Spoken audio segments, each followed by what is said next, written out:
女バーナには夢がある。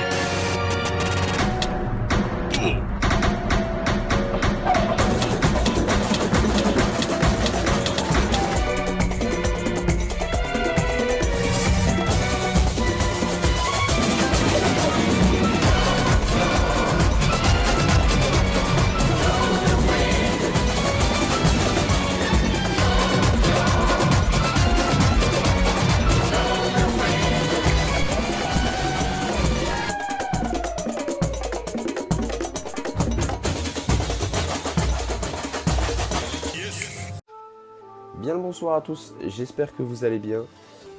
Petite annonce avant de commencer la vidéo. Alors déjà premièrement, j'aimerais remercier les personnes qui ont commenté la vidéo Mashal. Alors je sais que on n'est pas à un niveau de youtubeur professionnel, etc. Mais moi en tout cas ça m'a fait très plaisir. Et du coup je vais profiter ici, j'y ai déjà répondu en dessous de la vidéo, mais je vais aussi répondre ici à quelques questions. Alors la première c'était... est-ce que tu vas faire une review sur n'importe quoi, sur Fire Force? Alors oui, bien sûr que oui, parce que c'est un manga que j'aime beaucoup. Mais il me manque voilà ces 4 tomes, donc du 16 au 19 à terminer. Enfin à terminer, à rattraper je veux dire. Et je pense qu'après ça, peut-être je ferai une petite review dessus, parce que Fire Force, moi je vais rapidement donner mon avis. J'aime beaucoup, je pense que si j'avais acheté le tome 19 et que j'aimais pas, ça aurait été bizarre. J'aime vraiment beaucoup, et pour ceux qui n'aimeraient pas lire, tout simplement, l'anime est d'excellente facture aussi. Aussi bien le sound design que les musiques, que les seiyuu, enfin, vraiment c'est très bon. Donc Fire Force, j'en parlerai bien évidemment. J'ai quelques tomes à rattraper, ça sera peut-être pas dans les semaines qui suivent, mais j'y manquerai pas, c'est sûr. Deuxième question, c'était de faire une vidéo sur ma mangatech. Alors là par contre, c'est autre chose. Là, c'est la partie visible de l'iceberg. Mais ce qu'il y a en dessous, c'est terrifiant. C'est-à-dire que de l'autre côté de la caméra, en fait, il y a tout qui est empilé, plus de manière à ne rien abîmer qu'autre chose. Il n'y a aucun ordre. Et puis faire une vidéo mangatech, ça servira à rien, parce que ça serait voilà, montrer une vidéo de mes meubles avec des mangas empilés. Enfin, c'est pas du tout les beaux meubles qu'on trouve sur Insta ou dans des vidéos YouTube voilà, où tout est bien rangé par ordre alphabétique ou je sais pas quoi. Non, moi, en fait, le problème, c'est que je privilégie, on va dire, mon argent pour acheter les livres en question et non les rangements, ce qui est un problème. Il faudrait que je m'y mette, mais bon, que voulez-vous? Je change pas une équipe qui gagne. Et du coup, sans plus tarder, déjà, merci aux gens qui ont posté ces commentaires. Et oui, avant de commencer, une dernière petite parenthèse. Je ne commanderai jamais de like, jamais d'abonnement, jamais de partage. Ce n'est pas du tout comme ça. Sur YouTube, je suis plus un spectateur qu'un créateur. Et du coup, par conséquent, je ne vous demanderai jamais rien. Mais j'aime beaucoup la section commentaires. C'est vraiment ça qui m'a donné envie de continuer, même si j'allais pas m'arrêter, quoi qu'il arrive. Mais vraiment, de voir des gens commenter, ça m'a fait chaud au cœur. Ça m'a donné envie de persévérer, de parler de plus de choses, et voilà, de parler entre passionnés, c'est toujours agréable. Donc un grand merci aux gens qui ont commenté les vidéos. Et un grand merci aussi aux gens qui ne commentent rien, qui ne likent rien, parce que j'en fais partie, donc voilà. Tout de suite nous allons parler du coup de ce pourquoi vous avez cliqué, c'est I Am a Hero. Alors I Am a Hero, c'est dessiné et écrit par Kengo Anazawa. C'est édité aux éditions Kana. Alors c'était édité, déjà on va parler d'un truc, c'est que à cause d'un problème de droit au Japon, du coup les droits français ont été perdus aussi. Et donc maintenant c'est très compliqué de trouver I Am a Hero neuf, il va falloir se tourner vers l'occasion. Je ne sais pas encore les prix parce que moi je les ai tous eu avant, donc voilà. Donc pour ceux à qui j'aurais donné envie de lire le manga, je suis désolé s'ils galèrent à trouver les 22 tomes. Donc voilà, mais pour moi il vaut clairement le coup de chercher un petit peu en occasion, trouver des bons prix, parce que c'est un très bon manga. Alors de quoi ça parle I Am a Hero? Ça nous parle d'Hideo Suzuki, qui est sur la couve, qui est un mangaka un peu en galère, et qui va, voilà, on va le suivre dans sa vie de tous les jours de mangaka. Il va être accompagné de certaines personnes dont il n'est pas forcément ami, il va avoir sa copine, mais voilà, on voit que dans sa vie il n'est pas tant heureux que ça, il est plus un suiveur qu'autre chose. Et voilà, c'est aussi quelqu'un d'assez bizarre, mais en même temps de très humain. Pour ceux qui ont lu, vous savez déjà, il y a certaines réactions très grotesques des personnages, des caricatures, et c'est vraiment très appréciable. Donc il est à la fois très humain et à la fois assez fou. Mais ce qui va nous intéresser, c'est ce qui se passe à la fin du tome 1, parce que je vais être obligé de le spoiler, pour pouvoir parler un peu plus en profondeur de l'histoire. C'est qu'à la fin, il est attaqué par un zombie. Je ne vais pas en dire plus, mais c'est à la fin du tome 1 que l'invasion zombie se met en route. Et pour ceux qui trouveraient le tome 1 long, c'est normal. C'est parce que la publication au Japon s'est faite chapitre par chapitre et c'était pas vendu comme un manga de zombies à la base. C'était justement pour surprendre le lecteur, ce qui chez nous marche beaucoup moins vu que bah, vous avez juste à acheter par exemple les 2 premiers tomes, vous savez déjà qu'il y a des zombies. Voilà.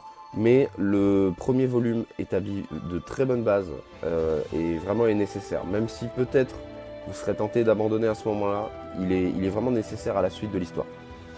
Et avec ces autres personnages qu'on va suivre, on va aussi avoir cette jeune fille, dont j'ai oublié le prénom, mais je suis un piètre vidéaste. Attendez, je vais chercher si je l'ai. Ah non, elle est dans le tome 3. Enfin bref. Déjà, on va parler aussi d'autre chose. Du dessin et notamment de la représentation graphique des scènes avec des zombies tout simplement. C'est pour un public averti. Ça peut être très cru visuellement par moment. Donc voilà, si vous êtes en quête d'un petit shonen sympathique, ne lisez pas ça parce que vous n'y trouverez pas votre compte. Aussi, je voulais parler des zombies en eux-mêmes, qui ne sont pas du tout une représentation des zombies à la George Romero, ou voilà, on est plus sur du zombie presque à la... un peu un mélange entre ceux de Resident Evil, dans l'espèce de disproportion des corps et tout ce qui s'ensuit, et aussi à la manière ils ont un peu la manière de se déplacer du dernier train pour Busan, pour ceux qui ont vu ce film. Voilà, ce n'est pas du tout des zombies classiques, où on en voit un au loin à la The Walking Dead et on se dit ça va, on peut le gérer. Non, non, là c'est vraiment être en face à face avec ne serait-ce qu'un seul zombie peut déjà signifier la mort. Donc vraiment c'est une représentation du zombie que j'aime beaucoup. Alors voilà, je vais vous montrer un petit peu la sorte de planche à laquelle on est habitué. J'ai mis des marque-pages, vous avez vu, j'ai préparé un petit peu quand même certains passages. Donc voilà, je vais tout de suite vous parler de la fille que j'ai beaucoup aimée, mais je ne me souviens plus du nom. Alors ce qui est très intéressant aussi, je vais en parler pendant que je cherche, c'est que il y a... comment dire, dans les premiers tomes, je sais plus à quel moment... voilà, Hiromi elle s'appelle. Donc je ne sais plus à quel moment, vraiment à quel tome, mais l'invasion zombie met beaucoup de temps à être prise au sérieux. Et c'est ça que j'ai beaucoup aimé quand on montre la transition voilà,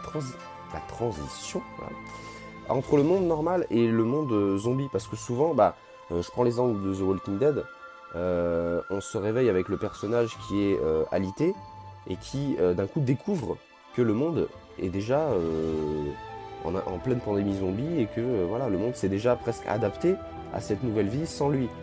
Là, pas du tout. Là, il y a des mouvements de foule, les gens n'y croient pas, tout le monde se téléphone, on comprend via certains dialogues que voilà, telles personnes ont été infectées ou non. Et voilà, Hideo devient presque parano parce qu'il a fait des choses qui, dans un monde normal, sont considérées comme des crimes. Du coup, il y a vraiment ce côté, attendez, on peut pas du jour au lendemain devenir des professionnels à tuer des zombies, c'est pas possible. Et du coup, les gens n'y croient pas, il y a des mouvements de foule où les gens se disent, c'est un exercice, c'est quoi, qu'est-ce qui se passe? Et c'est vraiment à partir que je dise pas de bêtises, c'est vraiment vers le quatrième, cinquième tome, je pense que la pandémie zombie est prise au sérieux. Et justement, pendant tout ce temps-là, c'est vraiment excellent de voir les personnes infectés qui ont des manières de s'infiltrer entre guillemets, vu que les gens ne prennent pas du tout ça au sérieux, et comment ça peut vite dégénérer dans une foule, que quelqu'un se fasse mordre, c'est vraiment très très bon. Alors voilà, graphiquement, il nous habitue à des choses vraiment excellentes, genre par exemple il y a un moment où il est tout simplement par terre en boule, et voilà, on va avoir 2 doubles pages que moi je trouve excellentes. Donc voilà la première, et voici la deuxième. Vraiment, je trouve ses idées, il a des idées de dessin vraiment très très bonnes. Alors, je vais vous parler un peu plus du dessin maintenant. Voilà à quoi on peut s'attendre.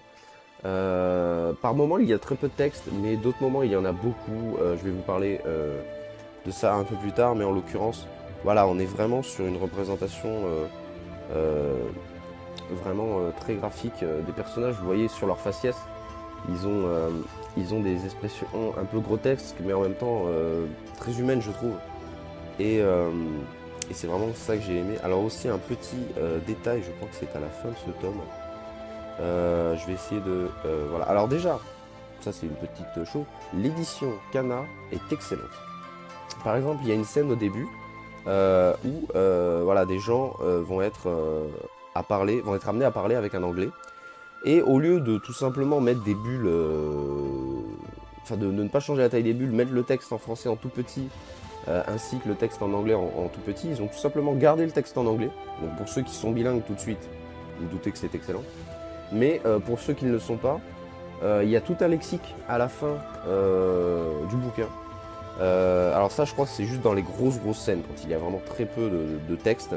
Ou alors vraiment quand le texte est vraiment omniprésent, ça dure plusieurs chapitres et que c'est pas dans la langue maternelle, il y a un petit astérisque qui vous dit texte en français dans le texte original ou texte en italien, etc. etc. Voilà, donc comme je vous l'ai dit, c'est très graphique par moment. Je vais éviter de montrer des scènes un peu trop, un peu too much. Mais à savoir voilà, que vraiment les moments où l'on sait qu'un zombie est présent, mais que personne ne prend ça au sérieux. Même Idéo, des fois, se pose des questions, à se dire qu'est-ce qui se passe, etc. Donc vraiment, c'est très très bon. Voilà, il y a par exemple ce genre de scène que j'adore. Alors, certains vont dire que c'est vraiment acheter un manga et le lire en 20 minutes. C'est vrai que ça se lit très très vite. Mais voilà, il y a ce genre de scène. Et en fait, plus on tourne les pages, plus on s'aperçoit d'une chose. Et à la fin, on se sent obligé de revenir sur les pages précédentes. Parce que voilà, on comprend qu'un zombie est en train de foncer sur nos personnages. Et je trouve ce genre d'idée voilà, très bonne. C'est vraiment excellent. Il y a eu beaucoup de traits dans cette phrase, mais vraiment je trouve que c'est fantastique. La représentation des zombies, vraiment presque qu'on n'aperçoit pas au début, il y a de très bonnes idées pour nous faire peur. Et ou du moins nous mettre dans une situation d'angoisse. Et c'est vraiment très bon. Aussi à la fin du tome 4, j'ai trouvé ça excellent. C'est-à-dire qu'à la fin du tome 4, alors je vais vous spoiler à la fin du tome 4, mais c'est pas vraiment un spoil. C'est tout simplement nos personnages qui s'arrêtent pour regarder la télé sur leur téléphone. Donc voilà, un peu les infos. Et on a ce que le gouvernement dit sur la pandémie, ce qui est déjà très intéressant. Mais surtout après ça, non seulement on a un espèce de papier officiel qui nous en dit plus. Donc déjà de là, on arrive à voir ce que le gouvernement nous dit à la télé et ce que le gouvernement dit en interne. C'est déjà excellent. Et surtout après ça, c'est pour ça que l'édition Kana, je la trouve excellente, on a carrément une biographie de Kengo Hanazawa. Et ça nous parle de ce qu'il a fait, de comment Ayame Hiro a été publié et a pris un peu du galon. Donc vraiment, enfin, je trouvais ça excellent. On termine le tome et on a quand même quelque chose sur quoi revenir après. Et je trouve ça vraiment, c'est une excellente idée. L'édition reste, quand elle était vendue neuve, à moins de 8 euros. Je crois que c'était 7 euros et quelques.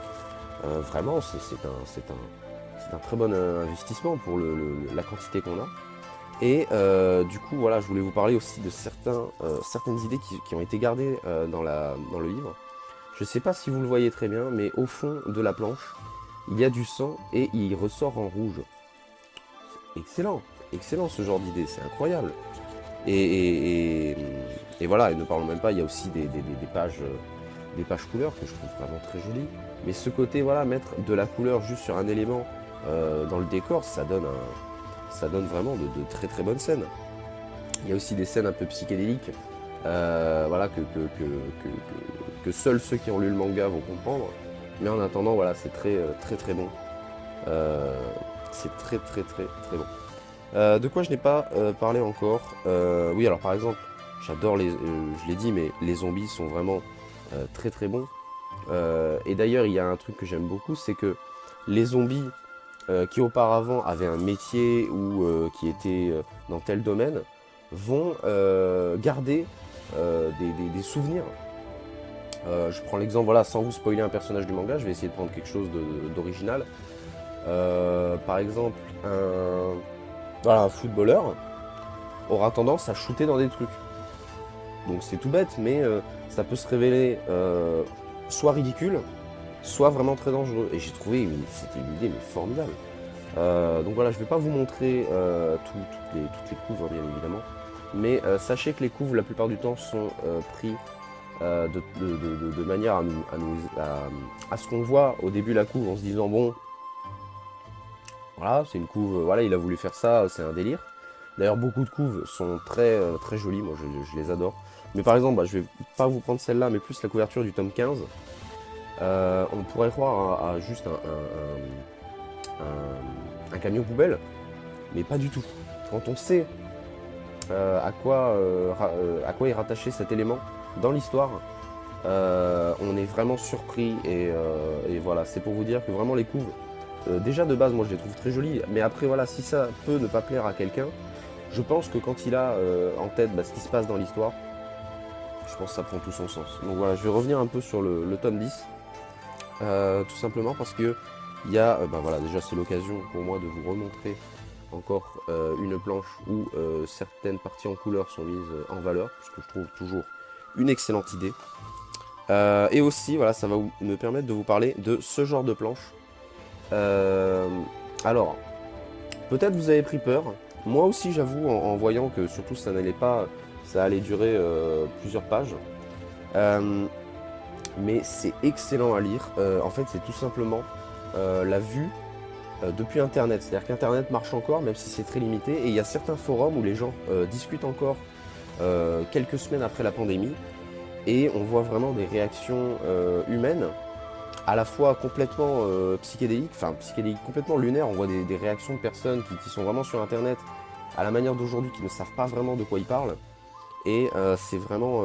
ces scènes-là, c'est sûr que ça vous ralentit dans la lecture, mais elles sont très importantes.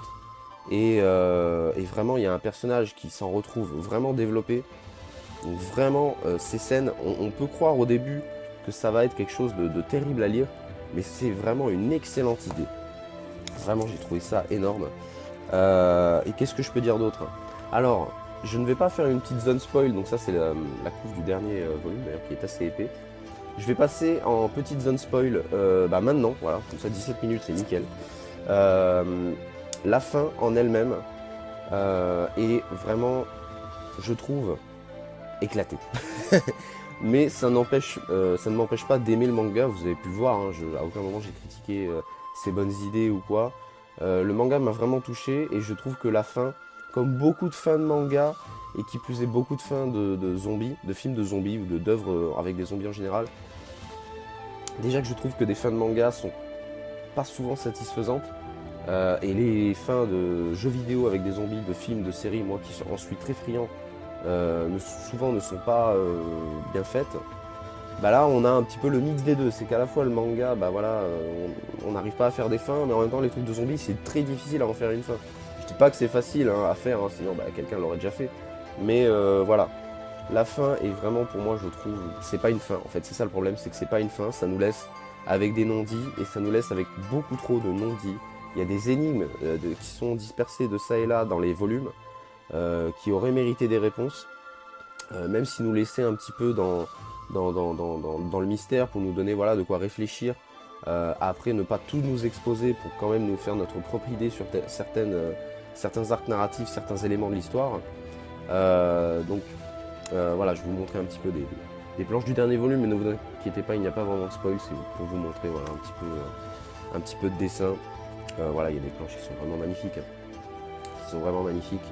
Mais voilà, pour ceux qui ont lu la fin, je pense que, comme moi, vous avez préféré le voyage à la destination.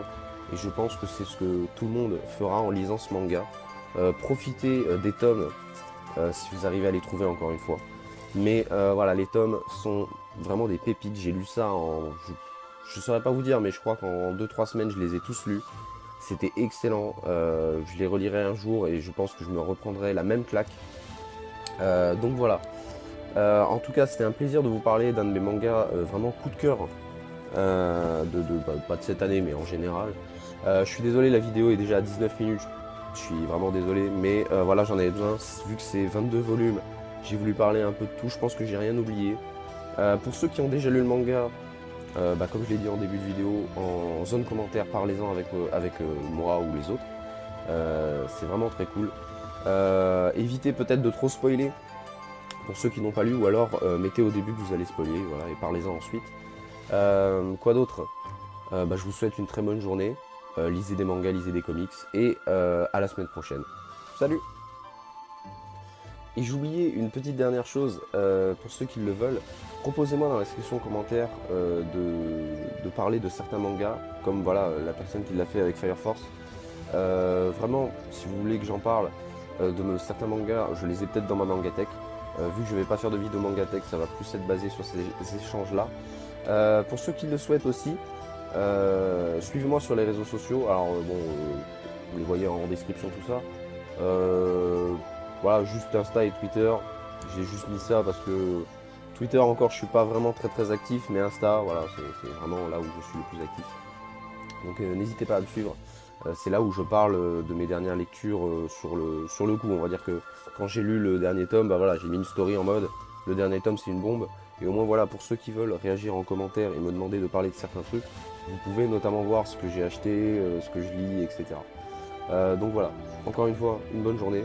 La vidéo était longue, mais nécessaire. Et je vous remercie de l'accueil que vous avez fait à la vidéo de Mashal. Et sur ce, salut!